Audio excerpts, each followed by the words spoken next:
pengemudi depan kalau pakai seat belt malah menurunkan kecenderungan penumpang di belakang pakai seat belt juga.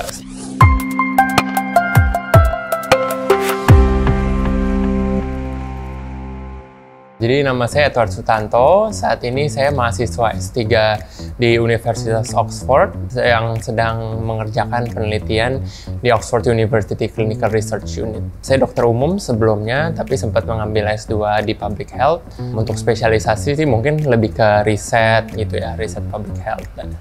Memang ya, dokter umum biasanya larinya adalah ke dokter spesialis gitu ya, atau praktek lah ya. Nggak terlalu banyak yang larinya ke riset. Saya nggak ada momen spesifik sekali gitu ya, kayak one interaction that sort of dan change my perspective untuk jadi scientist, tapi lebih ke pengalaman secara keseluruhan waktu saya koas sama saya sedang internship kayak gitu. Jadi waktu saya koas dan saya internship, beberapa kali ketika saya berinteraksi dengan memberikan pelayanan klinis ke pasien, saya merasa bahwa kalau misalkan saya cuma mengobati pasien individu aja gitu ya, kadang-kadang kayak dari segi sistem atau dari segi komunitasnya itu nggak akan ke-resolve gitu. Karena ada beberapa hal, isu-isu yang memang hanya bisa di-tackle dari segi komunitas atau dari segi kesehatan masyarakatnya, kayak gitu sih.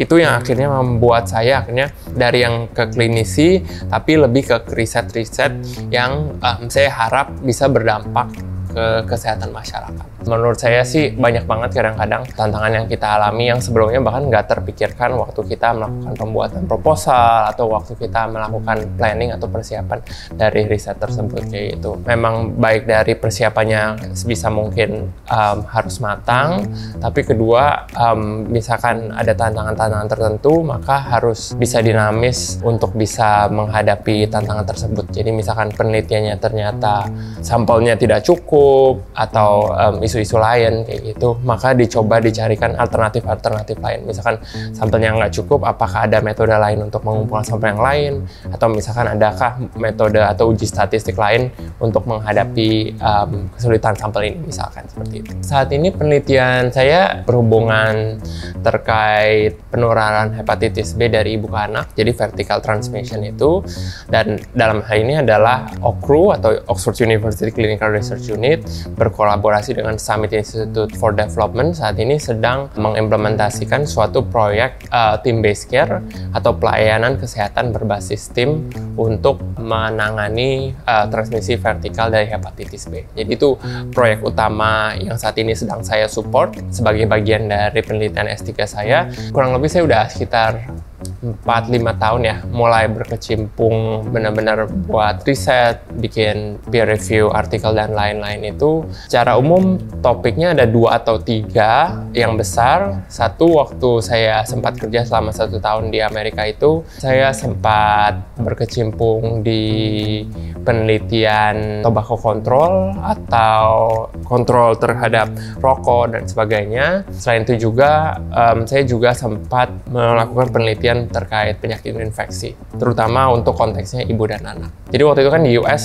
konteksnya rokok itu prevalensinya rokok yang kita tahu biasa ya untuk masyarakat awam di Indonesia itu relatif udah menurun, tapi banyak sekali alternatif rokok. Jadi rokoknya bukan rokok yang dibakar, tapi rokoknya dipanaskan. Produk tersebut dikatakan adalah produk-produk yang dapat menggantikan rokok biasanya kayak gitu. Jadi itu yang saya teliti lebih lanjut. Bagaimana sih masyarakat menggunakan produk-produk ini? Apakah mereka menggunakannya dibarengi dengan rokok juga? Jadi dual use kayak gitu. Seberapa sering mereka menggunakannya? Bagaimana persepsi mereka terhadap bahaya dari produk-produk ini dibandingkan rokok, seperti itu sih. Penelitian-penelitian saya, beberapa papernya itu akhirnya dijadikan referensi di organisasi internasional, termasuk organisasi World Health Organization.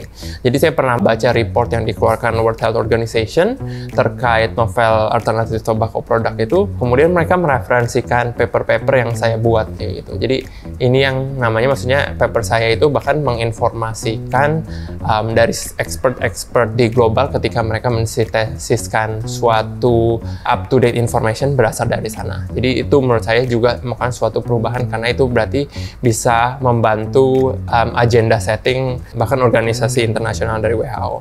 Kalau dari segi yang level nasional di konteksnya penyakit infeksi maupun kesehatan ibu dan anak, itu sih menurut saya karena penelitian saya terutama adalah beberapa diantaranya merupakan request lebih lanjut dari Kementerian Kesehatan. Jadi mereka kayak butuh evidence apakah pembiayaan kesehatan dari program A, B, C ini efektif untuk menurunkan mortalitas ataupun angka kematian ibu dan anak kayak gitu. Jadi ini memang langsung membantu proses policy making dari Kementerian Kesehatan tersebut untuk membantu evidence-nya gitu ya. Apa aja sih faktor-faktor yang akan memprediksi seseorang itu pakai seat belt atau pakai sabuk pengaman ketika mereka duduk di kursi penumpang, bukan duduk di kursi driver kayak gitu. Kan hipotesis awalnya kalau memang misalkan drivernya atau penumpang yang duduk di kursi depan pakai seat belt, kemungkinan besar penumpang yang di kursi bagian belakang juga akan pakai seat belt kayak gitu. Tapi ternyata datanya ketemunya adalah hal tersebut berlaku dari segi driver ya, dari segi pengemudi. Jika pengemudinya pakai seat belt, maka akan lebih mungkin penumpang belakang juga akan pakai seat belt. Tapi kalau yang berkebalikan atau temuan tidak terduganya justru adalah pengemudi depan kalau pakai seat belt malah menurunkan kecenderungan penumpang di belakang pakai seat belt juga, seperti itu. Jadi itu kan penemuan tidak terduga kayak gitu.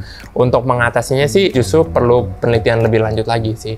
Kenapa sih yang bisa menjelaskan lebih lanjut temuan tersebut kayak gitu. Baik perlu penelitian kualitatif lebih lanjut untuk mencari atau menggali alasan-alasan tersebut seperti itu. Jadi Dojo itu merupakan suatu sesi capacity building ya yang diselenggarakan oleh Summit Institute for Development, Oxford University Clinical Research Unit, Genomics Solidaritas Indonesia, dan juga British Embassy. Setahu saya sih ya, tujuannya adalah untuk meningkatkan kapasitas dari riset-riset di Indonesia ya, agar bisa juga bersaing atau setaraf dengan riset-riset di level internasional. Sangat berkesan sih ya, karena menurut saya di Dojo itu proses transfer of knowledge-nya berbeda dengan seminar-seminar atau workshop yang saya ikuti sebelumnya. Kalau workshop yang saya ikuti sebelumnya kan mereka sangat konvensional ya, jadi sangat satu arah menurut saya. Sedangkan kalau di Dojo ini kan sistemnya kemarin tuh selain sangat praktikal, banyak banget sesi-sesi praktis. Kemudian sesi tersebut pun dikemas juga dengan berbagai metode menarik ya. Dan itu menurut saya nggak pernah saya temukan sebelumnya di sesi-sesi capacity building yang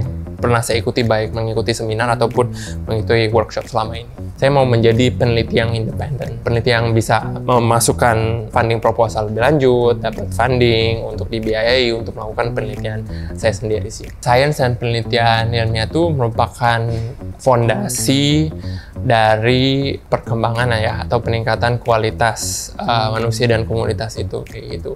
Baik dari sisi klinis maupun dari sisi public health atau kesehatan masyarakat, kayak kita butuh riset-riset atau penelitian yang kemudian akan membantu program-program kesehatan maupun membantu guideline-guideline klinis yang nantinya akan memberikan benefit juga kepada masyarakat. Seperti itu.